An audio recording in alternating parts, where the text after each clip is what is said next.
नमस्कार मित्रांनो. कापूर हा एक अत्यंत पवित्र, शक्तिशाली आणि प्रभावी पदार्थ मानला जातो. धार्मिक विधी, आरती, पूजा तसेच तांत्रिक उपायांमध्ये कापूरचा विशेष वापर केला जातो. शत्रूपासून मुक्ती मिळविण्यासाठी कापूरचे उपाय फारच प्रभावी समजले जातात. कारण कापूर नकारात्मक ऊर्जा दूर करून घरामध्ये सकारात्मक शक्ती निर्माण करतो. आजच्या या व्हिडिओमध्ये मी तुम्हाला कापूरच्या अशा चमत्कारिक उपायांबद्दल सांगणार आहे. ज्यांच्या मदतीने तुमचे शत्रू शांत होतात, तुम्हाला लागलेली वाईट नजर दूर होते, तुमच्या घरात धन, शांती व सकारात्मकता वाढते.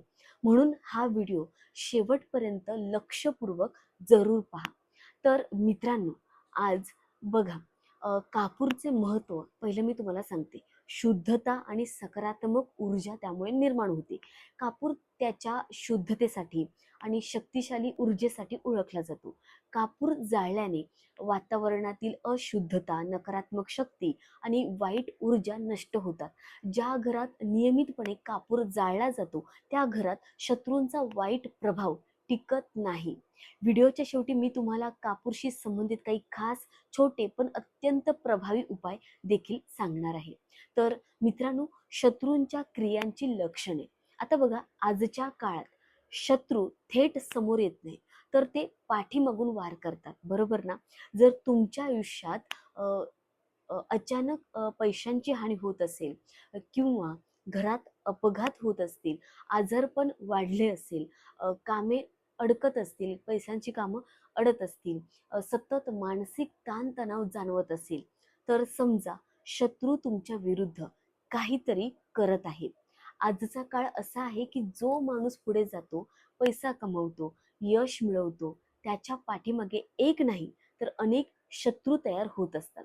हेच कलियुगाचं सत्य आहे, बरोबर ना? तर कापूर आणि महालक्ष्मीचा आशीर्वाद कसा मिळेल ते सांगते. तर बघा, कापूर घरात जाळल्याने सकारात्मक ऊर्जा वाढते, नकारात्मक शक्ती नष्ट होतात, लक्ष्मीचा वास घरात राहतो. ज्या घरात कापूर जाळला जातो त्या घरात पैशांचा ओघ वाढतो आणि आर्थिक अडचणी कमी होतात. त्याचबरोबर मित्रांनो, संकट मोचन हनुमानजींचा कापूर उपाय सांगते. तर बघा, मंगळवार आणि शनिवार हे दिवस श्री हनुमानजींना समर्पित आहेत. तर संकटमोचन हनुमानजी शत्रूपासून, कर्जापासून आणि आर्थिक आर्थिक संकटांपासून संरक्षण देतात. तर त्यासाठी काय साहित्य लागेल ते सांगते. 3 कापराच्या वड्या, 2 ते 5 अखंड लवंग, देशी तूप किंवा चमेलीचं तेल, मोठा दिवा घ्यायचा आहे. आता काय करायचं ते सांगते. तर मंगळवार किंवा शनिवारी संध्याकाळी घरातील देवघराच्या समोर तुम्ही शांतपणे बसायचं आहे. तुपाचा दिवा लावा किंवा तेलाचा दिवा लावा. हनुमान चालीसाचं पठण करायचं आहे. जमत नसेल तर जय श्रीराम 108 वेळा म्हणा. हनुमानजींसमोर 5 लवंगा व 3 कापूर जाळा.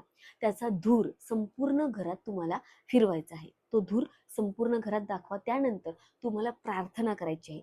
हात जोडून श्रद्धेने प्रार्थना करा. हे संकटमोचन हनुमानजी, माझ्या सर्व शत्रूपासून माझे रक्षण करा.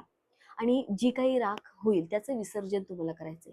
कापूर जळून झाल्यावर उरलेली राख पाण्यात मिसळून घराच्या मुख्य दरवाजावर आत आणि बाहेर दोन्ही साईडला शिंपडायचं आहे.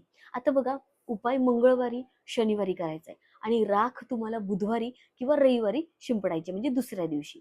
आता कापूरचे 9 सोपे चमत्कारिक उपाय तुम्हाला सांगते. पहिला उपाय, रोज सकाळ संध्याकाळ कापूर जाळा. रोज सकाळ संध्याकाळ घरी कापूर जाळताना ओम नमः शिवाय किंवा ओम हनुमते नमः या मंत्राचा जप करायचा आहे. असे केल्याने शत्रूने पाठवलेली कोणतीही तांत्रिक क्रिया असो किंवा वाईट नजर कशीही असो, ती नाहीशी होते.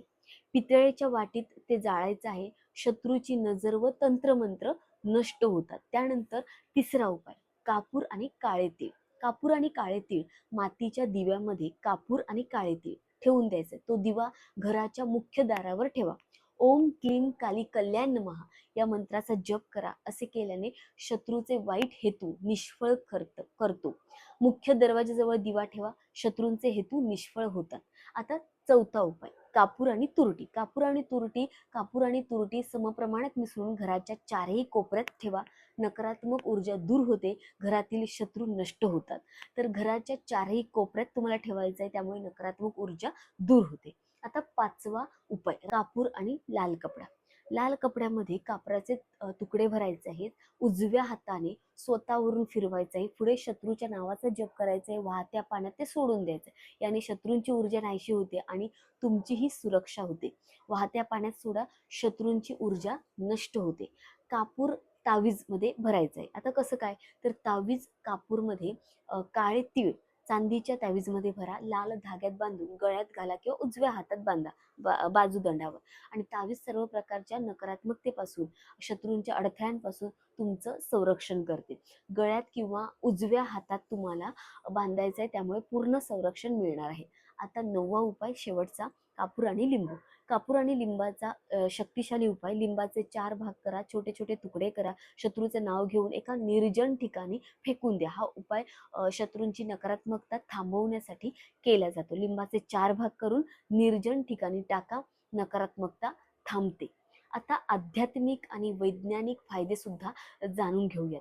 कापूर जाळल्याने काय होतं, तर घरातील वातावरण शुद्ध होते, सकारात्मकता ऊर्जा मिळते. कापूर वाईट नजर आणि शत्रूंच्या तंत्रमंत्रांपासून आपलं रक्षण करतो. आणि कापूर मानसिक शांती आणि आध्यात्मिक शांती सुद्धा वाढवतो. शत्रूपासून मुक्त होण्यास आणि आपल्या जीवनात शांती आणण्यास हा कापूर खूप मदत करतो.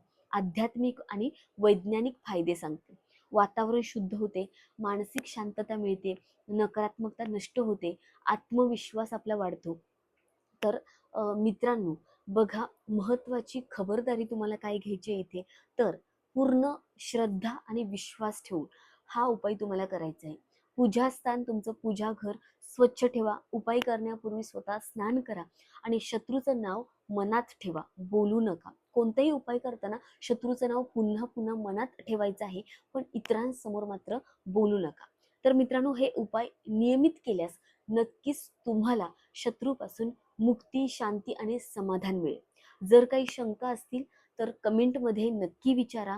व्हिडिओला एक लाईक करा, शेअर करा, जेणेकरून प्रभूंचे आशीर्वाद सदैव तुमच्यावर राहतील. खूप खूप धन्यवाद. श्री स्वामी समर्थ.